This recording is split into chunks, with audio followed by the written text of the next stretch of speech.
Milwaukee Elementary students and families, and welcome to our special broadcast called We Are Family 50263. Today is Thursday, April 16th, 2020. Students celebrating their birthdays today are Gavin C., Ava P., Vihan P., and Bella S. Happy birthday to all of you. Today we'll continue our focus on Habit 4, Think Win-Win. This means that I consider how I can help others by thinking of their needs. Think about who you might be able to help today. Now we'll enjoy a read aloud from a Milwaukee Elementary staff member. Hi, Milwaukee Elementary. It's Mrs. Broderson, and today I'm going to read the true story of the three little pigs.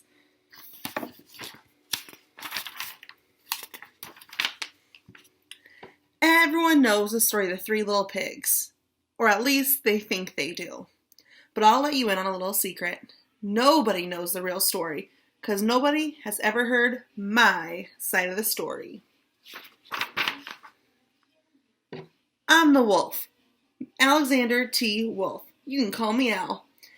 I don't know how this whole big bad wolf thing started, because it's all wrong. Maybe it's because of our diet. Hey, it's not my fault wolves eat cute little animals like bunnies and sheep and pigs. That's just the way we are. If cheeseburgers were cute, folks would probably think you were big and bad too. But like I was saying, this whole big bad wolf thing is all wrong. The real story is about a sneeze and a cup of sugar. This is the real story.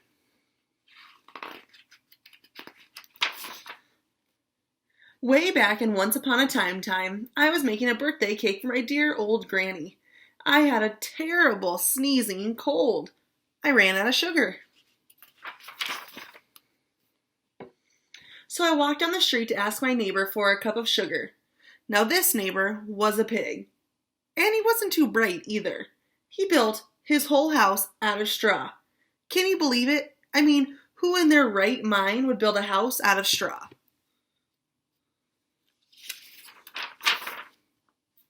So, of course, the minute I knocked on the door, it fell right in.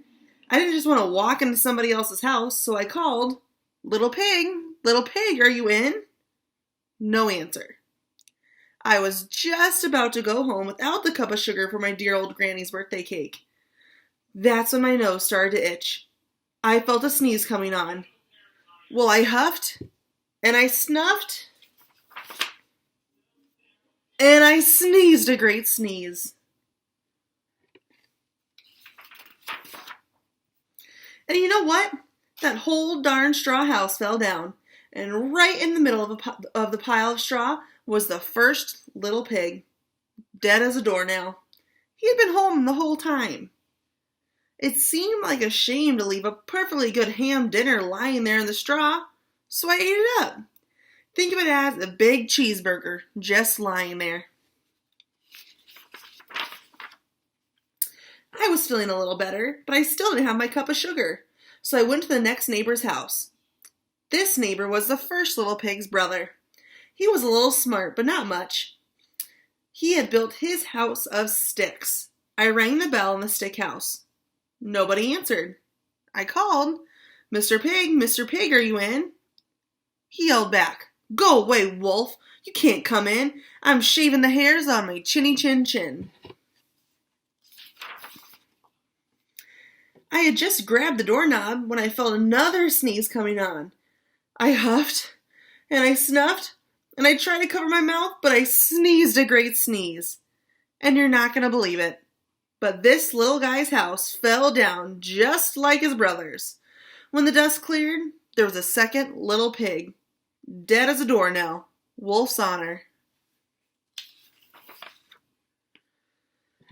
Now you know, food will spoil if you just leave it out in the open. So I did the only thing there was to do. I had dinner. Again. Think of it as a second helping. I was getting awfully full. My cold was feeling a little bit better. And I still didn't have that cup of sugar for my dear old granny's birthday cake. So I went to the next house. This guy was the first and second little pig's brother. He must have been the brains of the family. He had built his house out of bricks. I knocked on the brick house. No answer. I called, "Mr. Pig, Mr. Pig, are you in?" And do you know what that rude little porker answered? "Get out, wolf, and don't bother me again." Talk about impolite. He probably had a whole sack full of sugar, and he wouldn't even give me one little cup for my dear, sweet old granny's birthday cake? What a pig! I was just about to go home and maybe make a nice birthday card instead of a cake when I felt my cold coming on. I huffed, and I snuffed, and I sneezed once again. Then the third little pig yelled, "And your old granny can sit on a pin." Now I'm usually a calm fella, but when somebody talks about my granny like that, I go a little crazy. When the cops drove up, of course I was trying to break down the pig's door, and the whole time I was huffing and puffing and sneezing and making a real scene. And the rest, as they say, is history.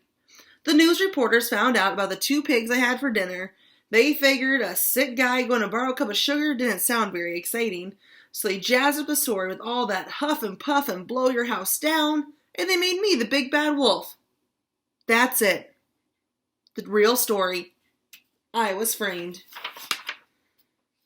But maybe you could loan me a cup of sugar.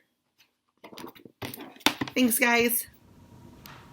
Thanks so much for sharing that story with us.